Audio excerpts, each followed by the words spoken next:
হাসিনার রাজনৈতিক পুনর্বাসনে সরকার কিংবা সেনাবাহিনীর ওপরেও চাপ দেবে ভারত। এবং সর্বশেষ জানাবো জামায়াত নিষিদ্ধ তারেক রহমানের ফেরা এবং সরকারের মেয়াদ নিয়ে যা ভাবছে দলগুলো। এতক্ষণ শুনছিলেন সংবাদ শিরোনাম, এবার বিস্তারিত। শেখ হাসিনার রাজনৈতিক পুনর্বাসনে সরকার কিংবা সেনাবাহিনীর ওপরেও চাপ দেবে ভারত। ভারতের সরকারের শীর্ষ নীতি নির্ধারকদের পর্যায়ে একটা প্রভাবশালী মহল এখনও বিশ্বাস করেন বাংলাদেশের রাজনৈতিক ল্যান্ডস্কেপে শেখ হাসিনা মোটেই চিরতরে ফুরিয়ে যাননি এবং উপযুক্ত সময় ও পরিবেশ এলে ভারতের উচিত হবে তার রাজনৈতিক পুনর্বাসনে সাহায্য করা। বিবিসি বাংলা এ বিষয়ে একটি প্রতিবেদন প্রকাশ করেছে। প্রতিবেদনে বলা হয়েছে, শেখ হাসিনার জন্য এই পথটার হয়তো এখনই বাস্তবায়ন সম্ভব নয়, কিন্তু ভারতে কর্মকর্তা ও পর্যবেক্ষকদের একটা অংশ বিশ্বাস করেন কিছুদিন পরে উপযুক্ত পরিস্থিতি এলে বাংলাদেশে শেখ হাসিনার রাজনৈতিক প্রত্যাবর্তনের জন্যও ভারত চেষ্টা করতে পারে। কারণ দল বা রাজনৈতিক শক্তি হিসেবে আওয়ামী লীগ এখনও ফুরিয়ে যায়নি এবং দলের সর্বোচ্চ নেত্রী হিসেবে তিনি দেশে ফিরে সংগঠনের হাল ধরতে পারেন। শেখ হাসিনা অন্তত তিনবার দুর্ধর্ষ কামব্যাক করেছেন, 81-তে, 96-তে আর 2008-এ। তিনি আরও যোগ করেন, এই তিনবারই অনেকে ভেবেছিলেন তার পক্ষে হয়তো ঘুরে দাঁড়ানো সম্ভব না, কিন্তু প্রতিবারই তিনি তাদের ভুল প্রমাণ করেছেন। অধ্যাপক শ্রী রাধা দত্ত, ওপি জিন্দাল গ্লোবাল ইউনিভার্সিটি এই চিন্তাধারায় বিশ্বাস করেন। এমনই একজন কর্মকর্তা বিবিসিকে এ বিষয়ে মতামত দিয়েছেন। মনে রাখতে হবে, বাংলাদেশের রাজনীতিতে শেখ হাসিনা অন্তত তিনবার দুর্ধর্ষ কামব্যাক করেছেন, 81-তে, 96-তে আর 2008-এ।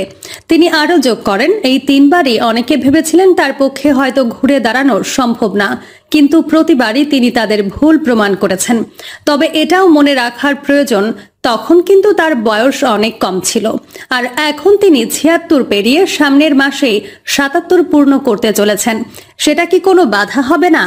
জবাবে ওই কর্মকর্তা বলছেন, বয়স হয়তো পুরোপুরি তার সাথে নেই, কিন্তু 84 বছর বয়সে মোহাম্মদ ইউনূস যদি জীবনে প্রথম সরকারের প্রধান হতে পারেন, তাহলে তার চেয়ে বয়সে অনেক ছোট শেখ হাসিনা পারবেন না কেন, এটা আমরা ধরে নিচ্ছি।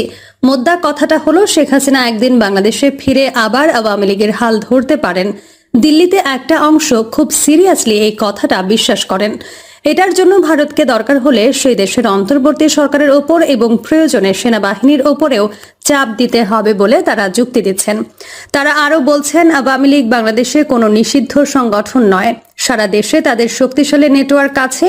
সেই দলের সর্বোচ্চ নেত্রী হিসেবে শেখ হাসিনা আগামী দিনে বাংলাদেশে ফিরতেই পারেন। তার বিরুদ্ধে দায়ের হওয়া মামলাগুলোতেও তিনি বিচারের সম্মুখীন হতে পারেন। হয়তো পরবর্তী নির্বাচনে তার লড়ার ক্ষেত্রেও বাধা থাকতে পারে, কিন্তু তার দেশে ফেরার রাস্তা এবং রাজনীতিতে নতুন করে প্রবেশ বন্ধ করাটা কঠিন বলেই এই মহলের অভিমত। রাষ্ট্রবিজ্ঞানী ও ওপি জিন্দাল গ্লোবাল ইউনিভার্সিটিতে আন্তর্জাতিক সম্পর্কের অধ্যাপক শ্রী রাধা দত্ত আবার মনে করেন, আওয়ামী লীগকে পুনরুজ্জীবিত করতে ভারত প্রচ্ছন্ন সমর্থন হয়তো দিতে পারে, কিন্তু শেখ হাসিনাকে পুনর্বাসিত করাটা খুবই কঠিন কাজ হবে। তিনি বিবিসিকে বলছিলেন, অদূর ভবিষ্যতে শেখ হাসিনাকে সামনে রেখে আওয়ামী লীগ ঘুরে দাঁড়াতে পারবে বলে আমি মনে করি না। তিনি আরও বলেন, আওয়ামী লীগ রাজনৈতিক শক্তি হিসেবে টিকে থাকতে পারবে নিশ্চয়ই, কারণ তাদের নিশ্চিহ্ন করা অত সহজ নয়, কিন্তু দলের নেতৃত্বে বড়সড় পরিবর্তন আনা ছাড়া কোনো উপায় নেই। ফলে বাংলাদেশে পরবর্তী নির্বাচন যখনই হোক, শেখ হাসিনার নেতৃত্বে আওয়ামী লীগ তাতে লড়ছে, এটাকে তিনি অন্তত কোনো বাস্তবসম্মত দৃশ্যপট বলে মনে করছেন না। কিন্তু বিগত প্রায় 50 বছর ধরে শেখ হাসিনার ওপর ভারত যে পরিমাণ রাজনৈতিক বিনিয়োগ করেছে, তাতে দিল্লির একটা প্রভাবশালী অংশ তাকে এখনই খরচের খাতায় ফেলতে কিছুতেই রাজি নন। আরও যে সকল উপায় অবলম্বন করতে পারে ভারত, বিভিন্ন বিশেষজ্ঞগণ মনে করেন, মূলত দীর্ঘদিনের পরীক্ষিত বন্ধু হওয়ায় শেখ হাসিনাকে ভারত যে কোনো উপায়ে সাহায্য করতে প্রস্তুত থাকবে। গত মাসেও যিনি বাংলাদেশের প্রধানমন্ত্রী পদে ছিলেন, সেই শেখ হাসিনা ভারতে এসে অবস্থান করছেন 3 সপ্তাহেরও ওপর হয়ে গেল। চরম গোপনীয়তা ও কড়া সুরক্ষার মধ্যে ভারত সরকার আপাতত তার থাকার ব্যবস্থা করেছে ঠিকই, কিন্তু তার সম্বন্ধে কি চূড়ান্ত সিদ্ধান্ত নেওয়া হবে সে বিষয়ে আনুষ্ঠানিকভাবে এখনো কিছুই জানানো হয়নি। পাশাপাশি ভারত বাংলাদেশ প্রত্যর্পণ চুক্তির আওতায় শেখ হাসিনাকে হস্তান্তরের জন্য ঢাকার কাছ থেকে যদি কোনো অনুরোধ আসে, সেটা যে কোনো না কোনো যুক্তিতে দিল্লি খারিজ করে দেবে তাও একরকম নিশ্চিত। কাজেই শেখ হাসিনাকে বিচারের জন্য বাংলাদেশের হাতে তুলে দেওয়াটাকে ভারতের জন্য কোনো বাস্তবসম্মত অপশন বলে পর্যবেক্ষকরা মনে করছেন না। এরই মধ্যে গত সপ্তাহে বাংলাদেশ সরকার শেখ হাসিনার ডিপ্লোম্যাটিক বা অফিসিয়াল পাসপোর্ট প্রত্যাহার করার সিদ্ধান্ত নেওয়ায় ভারতে এখন তার অবস্থানের বৈধ ভিত্তিটা কি, সেই প্রশ্নও উঠতে শুরু করেছে। এই পটভূমিতে দিল্লিতে ভারতের শীর্ষ পর্যায়ের সরকারি কর্মকর্তা ও বিশ্লেষকদের সঙ্গে কথা বলে বিবিসি যেটা আভাস পেয়েছে তা হলো এই মুহূর্তে শেখ হাসিনাকে নিয়ে ভারতের সামনে কার্যত রাজনৈতিক পুনর্বাসন ছাড়াও আরও দুটি অপশন বা রাস্তা খোলা আছে। প্রথম রাস্তাটা হলো বাংলাদেশের সাবেক প্রধানমন্ত্রীর জন্য তৃতীয় কোনো দেশে আশ্রয়ের ব্যবস্থা করা, যেখানে তিনি নিরাপদে ও সুরক্ষিত পরিবেশে থাকার নিশ্চয়তা পাবেন। দ্বিতীয় অপশনটা হলো শেখ হাসিনাকে রাজনৈতিক আশ্রয় দিয়ে ভারতেই এখনকার মতো রেখে দেওয়া। এর মধ্যে ভারতের কাছে অপশন হিসেবে প্রথমটাই যে সেরা তা নিয়েও অবশ্য কূটনৈতিক বা থিঙ্ক ট্যাঙ্ক মহলে কোনো সন্দেহ নেই। কারণ তিনি ভারতেই রয়ে গেলে সেটা আগামী দিনে দিল্লি ঢাকার সম্পর্কের ক্ষেত্রে বিরূপ প্রভাব ফেলতে পারে বলে তারা মনে করছেন। এর পাশাপাশি ভারত বাংলাদেশ প্রত্যর্পণ চুক্তির আওতায় শেখ হাসিনাকে হস্তান্তরের জন্য ঢাকার কাছ থেকে যদি কোনো অনুরোধ আসে, সেটা যে কোনো না কোনো যুক্তিতে দিল্লি খারিজ করে দেবে তাও একরকম নিশ্চিত। কাজেই শেখ হাসিনাকে বিচারের জন্য বাংলাদেশের হাতে তুলে দেওয়াটাকে ভারতের জন্য কোনো বাস্তবসম্মত অপশন বলে পর্যবেক্ষকরা মনে করছেন না। তৃতীয় কোনো বন্ধু দেশে পাঠানো। ভারতের সর্বশেষ সরকারি বক্তব্য অনুযায়ী শেখ হাসিনার এবারের ভারতে আসাটা ছিল সাময়িক। পররাষ্ট্রমন্ত্রী এস জয়শঙ্কর গত 6 আগস্ট দেশের পার্লামেন্টে বাংলাদেশ পরিস্থিতি নিয়ে বিবৃতি দিতে গিয়ে এই প্রসঙ্গে ফর দ্য মোমেন্ট কথাটা ব্যবহার করেছিলেন এবং তারপর থেকে সরকার আর এই বিষয়ে নতুন করে কোনো ভাষ্য দেয়নি। তার কারণ হলো শেখ হাসিনাকে নিরাপদ কোনো তৃতীয় দেশে পাঠানোর Stop outs happen. That's trading. What if there was a way to reduce the chance of stop outs if the market suddenly moves against you?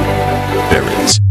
And it's called Stop Out Protection, a brand new tool from Texas that gives you a buffer on every trade, allowing time for price to bounce back from stopping out.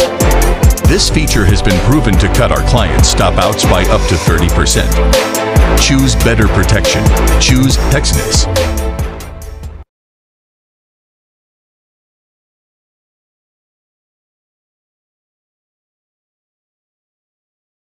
চেষ্টা এখনো পুরো দস্তুর অব্যাহত আছে। তবে সেটা যদি চট করে সফল নাও হয়, তাহলে দিল্লিও তাকে রাজনৈতিক আশ্রয় দিয়ে যতদিন খুশি ভারতে রাখতে কোনো দ্বিধা করবে না। পররাষ্ট্র মন্ত্রণালয়ের একজন শীর্ষস্থানীয় কর্মকর্তার কথায়, we are hoping for the best, preparing for the West. অর্থাৎ তিনি বোঝাতে চেয়েছেন ভারত এখনো আশা করছে শেখ হাসিনার ক্ষেত্রে সবচেয়ে ভালোটাই ঘটবে, কিন্তু সেটা যদি কোনো কারণে সম্ভব না হয় তাহলে সবচেয়ে খারাপটার জন্য দিল্লি প্রস্তুত থাকবে। রাজনৈতিক আশ্রয় প্রদান। একান্ত প্রয়োজন হলে শেখ হাসিনাকে ভারতের রাজনৈতিক আশ্রয় দিয়ে রেখে দিতে যে ভারত দ্বিধা করবে না, সেই ইঙ্গিতও কিন্তু দিল্লিতে এখন পাওয়া যাচ্ছে। অতীতে তিব্বতী ধর্মগুরু দালাই লামা, নেপালের রাজা ত্রিভুবন বীর বিক্রম শাহ বা আফগান প্রেসিডেন্ট মোহাম্মদ নাজিবুল্লাহর মতো বহু বিদেশি নেতাকে ভারত রাজনৈতিক আশ্রয় দিয়েছে। এমনকি শেখ হাসিনা নিজেও 1975 সালের সপরিবারে ভারতের আতিথেয়তা পেয়েছিলেন। তবে এই পদক্ষেপ যদি একান্তই নিতে হয়, তবে ভারত বাংলাদেশ দ্বিপাক্ষিক সম্পর্কের ক্ষেত্রে তার প্রভাব কি পড়বে সেটাও দিল্লিকে খেয়াল রাখতে হবে। পর্যবেক্ষকরা মনে করিয়ে দিচ্ছেন 1959 সালে দালাই লামাকে রাজনৈতিক আশ্রয় দেওয়ার পর থেকে ভারত চীন সম্পর্কে যে তিক্ততা সৃষ্টি হয়েছিল, আজ 65 বছর পরেও কিন্তু তার রেশ রয়ে গেছে। জামায়াত নিষিদ্ধ তারেক রহমানের ফেরা এবং সরকারের মেয়াদ নিয়ে যা ভাবছে দলগুলো। বাংলাদেশে আওয়ামী লীগ সরকারের পতনের পর এতদিন সরকার বিরোধী আন্দোলন করে আসা দলগুলো এখন নতুন পরিস্থিতির মুখোমুখি। নেতাকর্মীরা একে বর্ণনা করছেন সুসময় হিসেবে। মামলার ভয় নেই, কর্মসূচিতে আইন শৃঙ্খলা রক্ষাকারী বাহিনীর বাধা নেই, গ্রেফতার হওয়ার ঝুঁকি নেই। ফলে দলগুলো এখন নতুন উদ্যমে রাজনীতির মাঠে নেমেছে। বিএনপি চেষ্টা করছে দেশব্যাপী দল গুছিয়ে নির্বাচনের জন্য নেতাকর্মীদের প্রস্তুত করতে। ইতোমধ্যে স্থায়ী কমিটিতে নতুন মুখ হিসেবে স্থান পেয়েছেন দলের vice chairman major Hafiz Uddin Ahmed এবং অধ্যাপক ডক্টর AZM জাহিদ হোসেন। অন্যদিকে জামায়াত চেষ্টা করছে ছাত্র আন্দোলনে আহত নিহতদের পাশে দাঁড়ানোর মতো কর্মসূচি দিয়ে জনসম্পৃক্ততা বাড়াতে। তবে একই সঙ্গে অন্তর্বর্তীকালীন সরকার এবং নির্বাচন নিয়েও নিজস্ব মতামত আছে দলগুলোর। এক্ষেত্রে রাষ্ট্র সংস্কার এবং নির্বাচনের প্রস্তুতির জন্য অন্তর্বর্তীকালীন সরকারকে বিএনপি ও জামায়াতে ইসলামী যৌক্তিক সময় দেওয়ার কথা বলছে। তবে গণতন্ত্র মঞ্চের অন্যতম শীর্ষ নেতা ও বিপ্লবী ওয়ার্কার্স পার্টির সাধারণ সম্পাদক সাইফুল হক বলেছেন, অন্তর্বর্তীকালীন সরকার কতদিনে কি কি সংস্কার করবে তার একটা রূপরেখা খুব দ্রুতই দেওয়া উচিত। প্রিয় দর্শক, এই ছিল এখনকার সর্বশেষ সংবাদ। আপডেট সব সংবাদ পেতে চ্যানেলটি সাবস্ক্রাইব করে বেল আইকনটি ক্লিক করে রাখুন।